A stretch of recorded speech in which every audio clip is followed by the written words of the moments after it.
Good morning. Happy Friday. Hope everybody had a wonderful and safe 4th of July. I still have all my fingers, thankfully. So, two things. Number one, it does appear that Carolina in Fort Worth was charged, is still charged. I don't know exactly. Charges were there, charges weren't there. Now charges are back. They're showing on the Tarrant County website. Tarrant County might do it different. So, I'm used to Bexar County. Because that's where a lot of the auditors have been arrested that I've been able to follow along on the Bexar County Court Records website. As soon as they're arrested and charged, it stays on there. Tarrant County might do it different. They might do it like California. California, you can't really see what people are being charged with in the court system until the arraignment. So I've had multiple times where I've had potential clients call me up and say, hey, can you represent me? I'm getting charged on this date at this time, or I'm getting arraigned on this date at this time, or I've been arrested, and can you appear for me at the arraignment? And I have to try to figure out when the arraignment is, and normally it's quite a process. You got to call the sheriff, then the sheriff will have a liaison in the court system. Usually, at least it's been my experience, where that liaison will know when the DA is going to actually arraign the person. And I mean, it's just a cluster. Nothing's in the court system until it's in the court system. So that might be the way Tarrant County is doing it, or the charges might have been dropped and refiled. I don't know. They appear to be the same charges, so my best guess would be that they are doing it the way California does it, where you don't get to see the charges in the court system until they decide to arraign the person on them. So best guess. So that's number one. Number two, BZ, aka Slobbering Hut, the really fat Uber driver who thinks he knows stuff because he's a FOIA he's been called a FOIA expert by California's shittiest lawyer. That guy has been in my comment section, and he asked two things. The first thing that he suggested was that me saying that the post office, the operations of the post office are similar to the operations of a FedEx or a UPS, because the state is effective at dealing with crimes that commit in UPS stores, the state should also be effective at dealing with crimes that are committed in a post office. He said, no, they're different, because if you assault a UPS worker, you're going to get a different sentence, or potentially get a different sentence than if you assault a post office worker. And number one, what are we talking about? Are we talking about under federal law? Are we talking under state law? If it is state law, which state? Explain to me how this works. And the other thing is, things that are like each other means they're similar in the ways that I'm talking about. Donald Trump's face looks like an orange. Well, oranges don't have eyes. Well, yeah, but you get what I'm talking about, right? So it's not the same thing. It's like there's a similarity there that I was talking about. And specifically, I was talking about the operations, the business operations. They function as a business, very similar. They have cashiers. They sell packages, boxes and things like that you can mail stuff in. They both are involved in delivering small packages, envelopes, and things like that across the country, and maybe across the world too. So they have very similar things going on there. They're not identical. They're very similar. Like, for example, the post office will have post office boxes inside of a post office. UPS store won't. The post office can deliver to mailboxes. The UPS can't. So there are differences, but there also are similarities, and it was the similarities that I was discussing.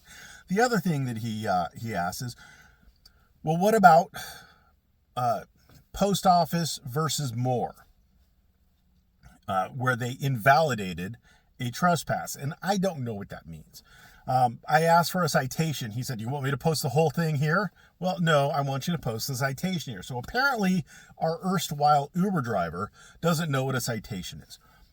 Generally speaking, if something has been published, talk to Michael Eline about that, there's going to be a citation, like 23 F 3rd 275, right?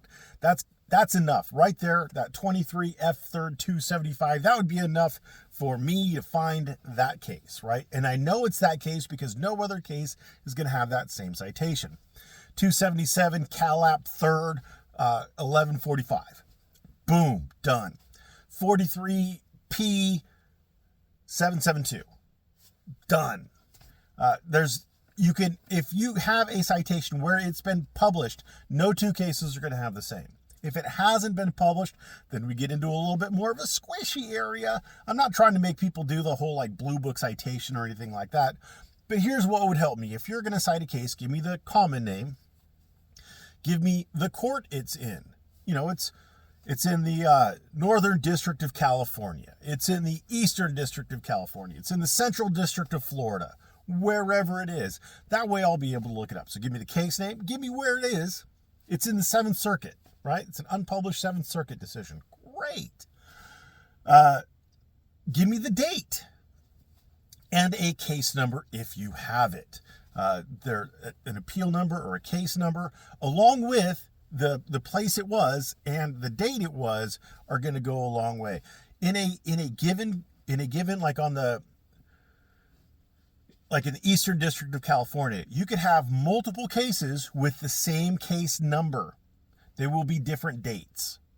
I've seen it before. I don't know how often it happens, but I have literally seen it where you put in a case number and it's going to bring back like 3 or 4 different potential cases. So, or at least in Pacer it does that. Maybe that little prefix like 23 : that they put in front of the case number might distinguish it, but bear with me here.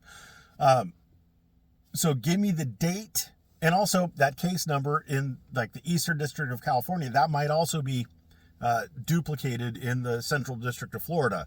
So give me the case name, case number, the location, and the date. And then I'll be able to find it, I'll be able to read it, and I'll be able to help you.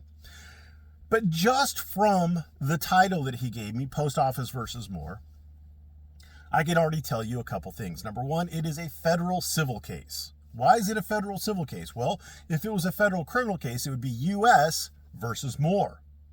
So it's civil. It's not criminal. It's federal. How do I know that? Because it's the United States Post Office is one of the two parties. The United States Post Office is going to remove anything out of state court into federal court. It is the federal government. It's a part of the federal government, at least quasi. It gets to be heard in federal court.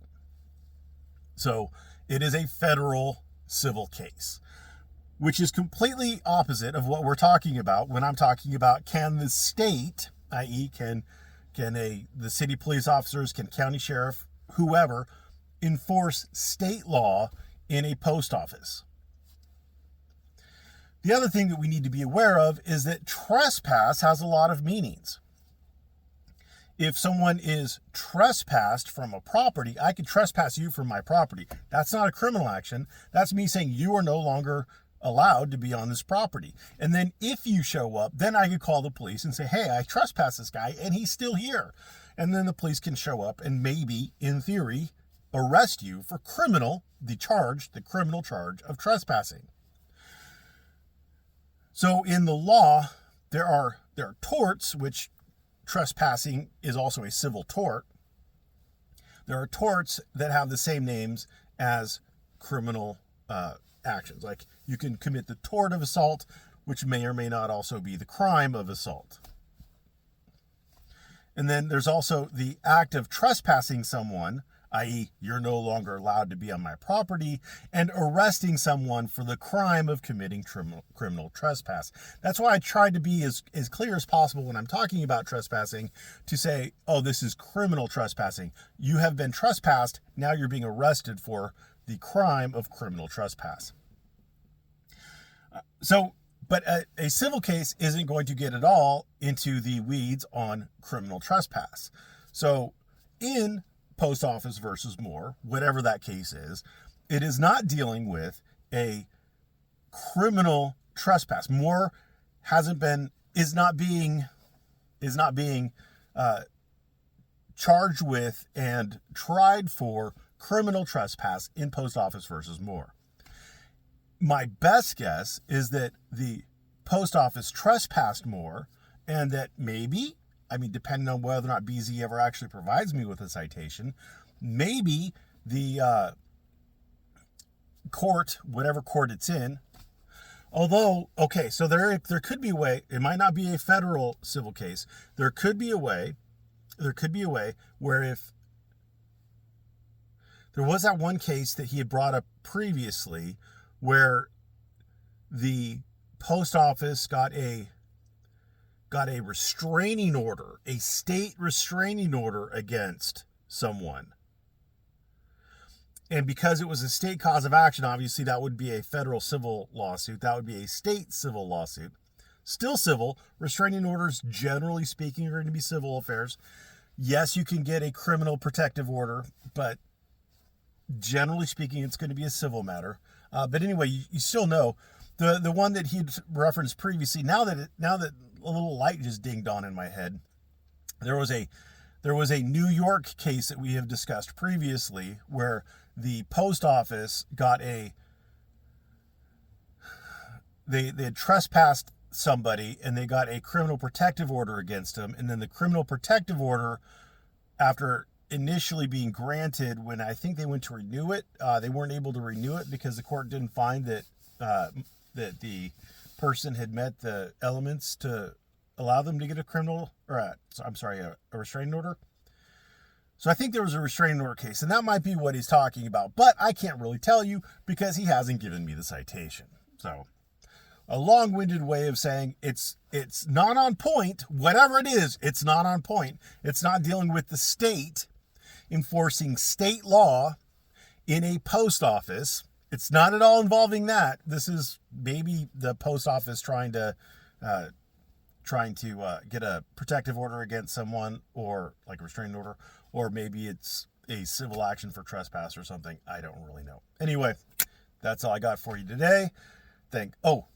One other thing before I go on Carolina. Does her getting charged affect her case? Maybe, and maybe not. If it is a real thing, and if they decide to push through it, if the state actually decides to bring those charges and push through to get a conviction, even if she's convicted, she still has a excessive force cause of action. You could be rightfully arrested, but if they use excessive force to do it, well, that's still something that you can recover for. Where it would affect her, where it could affect her, is if she gets found guilty of any one of those, then it definitely precludes her from getting a wrongful arrest recovery. She'd have to get the conviction overturned, and then she'd have to show that there wasn't probable cause for any crime, and then she could theoretically get recovery for the wrongful arrest. But she's still 100% on course to get a recovery for excessive force. So just wanted to make that clear. Thanks for watching. Have a great day.